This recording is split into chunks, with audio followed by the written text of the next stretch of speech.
Now,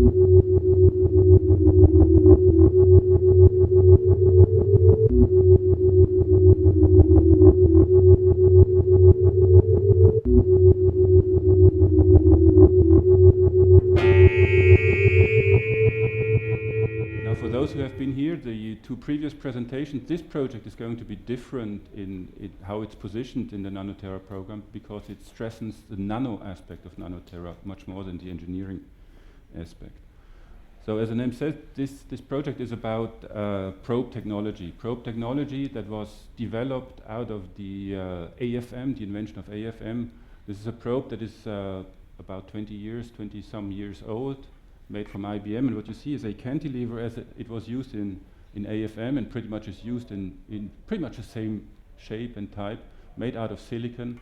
So it's some 100 micrometer long structures, very flexible with a very sharp tip. This is a probe, and this project is about applying the benefits of these technologies to biology. So this is what you heard this morning in the plenary talk. This is an example of the synergy of nanotechnology and bio. And the goal is to exploit the benefits of these technologies and its huge sensitivity, because this cantilever here bends pretty much to every influence that is in its environment. It bends to force. This is what the force microscopy does. It bends to things that absorb on the cantilever, and this is what sensing does. And this project is about these two things. And then additionally, the tip gives it a high lateral resolution, so it allows us in certain applications in biology to target the area on your biological sample that you wish to investigate. Then we apply that to biology, and more specifically to cancer research, to oncology, which is, as everybody knows, a very nasty disease, which is the second most often cause for death after cardiovascular diseases. And we are still lacking very good tools for early detection to start treatment early, and we still understand very little about that. And the goal of this project is to use the benefits of probe technologies in cancer research. So this obviously needs many talents, so I'm just the one who gives the talks, but we have people who know a lot about probe microscopy, a lot about machining at EPFL in Lausanne and in Neuchâtel, optics for the readout, I mentioned that a little bit, biochemistry, the understanding of the chemical species on cell membranes, for example, lots of talent in cancer research, all gathered in the Arc Lémanique in the Lausanne area, from the LISER and the University Hospital in Lausanne. And then recently in an extension, also the Philippe Renaud joined the team with his expertise in fluidics. Now, this project actually has two components. This was suggested by the pen from the Fonds National to put these two together and to make one major project out of that. The first part is still very early in its whole valorization or development chain. It deals with using the cantilevers for their force sensitivity. So here you see an artistic view, if you wish, of cantilevers with little probes, and these probes touch down and feel the force to a cell. And this probe is about, this part of the project is about probe arrays, so many of these, for force spectroscopy, in order to measure the forces and measure the nanomechanical properties of cells. Okay, so as I said, this is very early. We use many cantilevers to improve statistics. So all these cantilevers will do the same thing, but improving statistic on that is very important.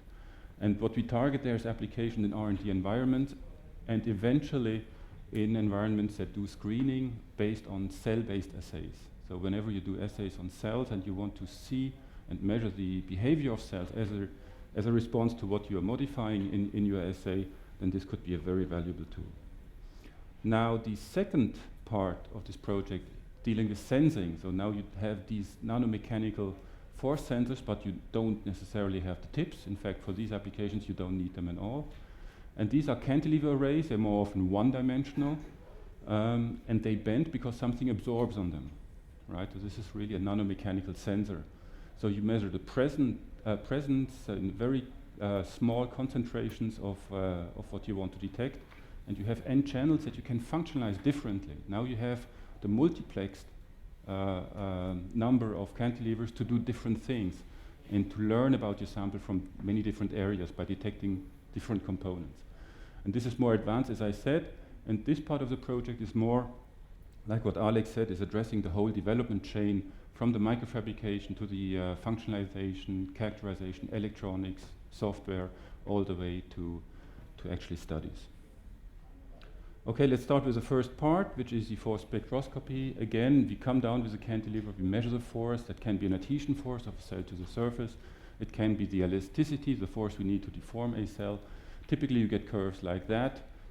This is a distance of the cantilever to and from the sample, and this is a force it field. So typically you come in, the cantilever is bent, you come back, and then you have some adhesion forces, and out of this, the behavior, the characteristic of this curve, you can learn things about the adhesion protein of the cell membrane, and so forth. Again, you need statistics, and you need to change actually the setup of this whole AFM technology quite a bit, because now you're working in arrays, in liquid environments, so you have to change the readout system to optics that allows you parallel readout. You have to develop microfabricated cantilever arrays. And last but not least, you have to make sure that you have also cell arrays available to position cells, live cells on the sample that they can be measured. Though this is addressing problems in oncology, as I said, different stages. If this is a metastasis, what happens in the body at that point is that at some point these cells decide to migrate, or they leave this area, they penetrate through the epithelium, they go into your circulation systems. It can be the cardiovascular system, for example. They are transported, decide to adhere, penetrate to get the epithelium, and create a new spot where cancer develops. Now there's many questions that can be addressed with measuring forces. This is does it take in elasticity for the cancer cell here already to make this transformation, to go through here? What does it take in terms of adhesion for the cell to stay here, and what can we do eventually in terms of medication to prevent adhesion? So that would be then the outlook to an assay format, right? And in this stage also you can look at some of cells at different stages. This is actually what we do within this project of different growth stages here, radial growth, or even metastatic cells on the other end of the spectrum. Now this is of course on a single array, single cantilever measurements. This has been shown a couple of years ago, where you do elasticity measurements on normal healthy cells or tumor cells, and you see that Young's modulus for these types of cells is different. And the goal of this project to do this on a much larger scale with many cells, many cantilevers and many cells in parallel. There's some development on the microfabrication side. This is a cantilever, a scheme of a cantilever, where our colleagues from Neuchâtel have introduced V-grooves on the side, which allows us to tune the force constant of the cantilever independent of the dimension. Typically in AFM you tune the dimension of the cantilever to tune the force. We cannot necessarily do that a lot, because we adapt the readout system to read out these cantilevers, but this works very nicely. You see here a graph which is a V-groove height to the spring constant of the cantilever, and these are integrated here in the microfab process and in a larger array with some adjustment cantilevers in the corners. We may also need, and the chance is high that we actually really depend on that, actuated cantilevers, that are cantilevers that are actively pre-positioned, because cells and the cell array do not have the same height, so we may need to adjust the height before we can come down with the whole array. This is a microfab here, and this is an optical profiler images of the non-actuated and actuated part. You see here in the middle there's the probe tip. There's some thermal actuation here going on in the arms, and you see how this center part is elevated. Now the actuation was not sufficient here, so this is a very recent result of a new design where you see bimorph actuators here and these lateral structures, the cantilever with a point where the force is measured here, and you see some optical reference points here. So this moves here, you see a characterization here, a couple of microns here in Z as a function of the voltage that you put in here at the side. So now we are able to design an array of these probes that comes down where we just each cantilever individually and do the measurements on all sets in parallel. Next steps, I guess in the first part, the force spectroscopy, it's obvious we need to improve the performance of the setup and to do a demonstration experiment. What is very exciting right now, that we're ready to go with a clinical study for the breast analysis, and we have set that up. We are ready to go. It has been approved by the ethics committee actually earlier this month. We are ready to go next month, which will be next week, with a study on breast samples from head and neck cancer patients. And it will be a double-blind study, also with healthy people involved. The objective is to identify cancer out of the breast in a sensitive way and to track drug treatment for those who are already in treatment. So there's patients before and after treatment, and we hope to see an effect in the analysis of the breast. And all this is done, obviously, not only by technologists, that would be too dangerous, I think, but this is from with experts out from within the consortium.